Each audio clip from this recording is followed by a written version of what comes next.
Ya guys, ini adalah proses pembuatan rujak khas Aceh yang terbuat dari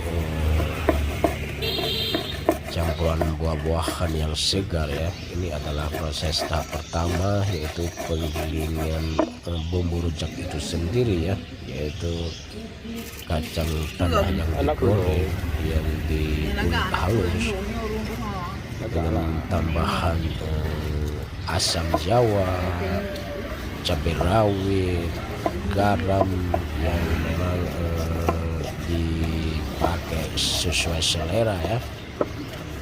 Apa mau yang pedas, yang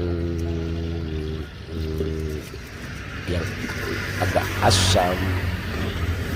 Nah ini dia nih buah-buahan yang dicampur ya. Ada mangga, bengkuang, ubi jalan. Nah ini adalah pisang yang merupakan bumbu wajib ya, bumbu wajib adanya dalam rujak khas Aceh ini, yaitu pisang lotuk ataupun pisang batu, ataupun orang Aceh menyebutnya dengan pisang bung ya, yaitu pisang yang memang khas menjadi bumbu yang diulek halus juga. Ini adalah pemotongan buah ya, yang memang sesuai selera juga. Ini buah dipotong agak halus atau memang agak kasar, tergantung selera yang pesan ya. Nah, ini dia lisan, ini namanya lisan ya, merupakan juga bumbu khas Aceh yang wajib adanya ini.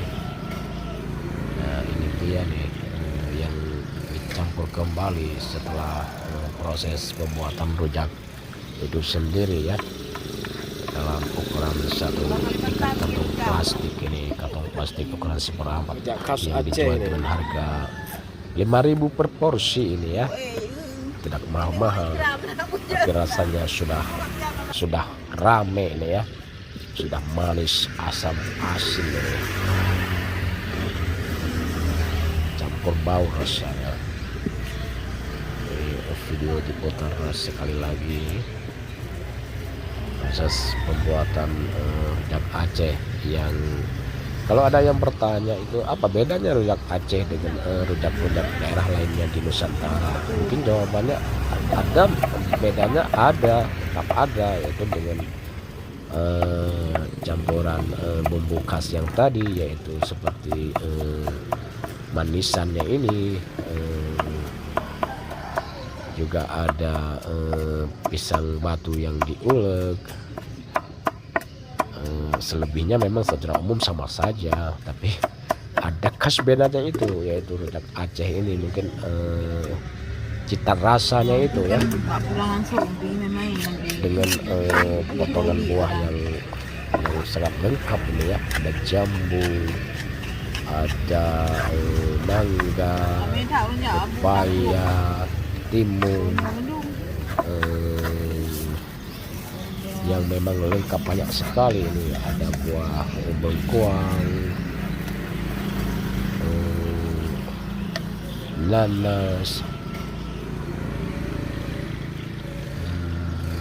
buah kuai ini itu ya, buah mancang. Memang semua jenis buah-buahan dipotong habis ya, rujak khas Aceh ini, sehingga rasanya pun ramai sekali. Ada manis, asam, asin.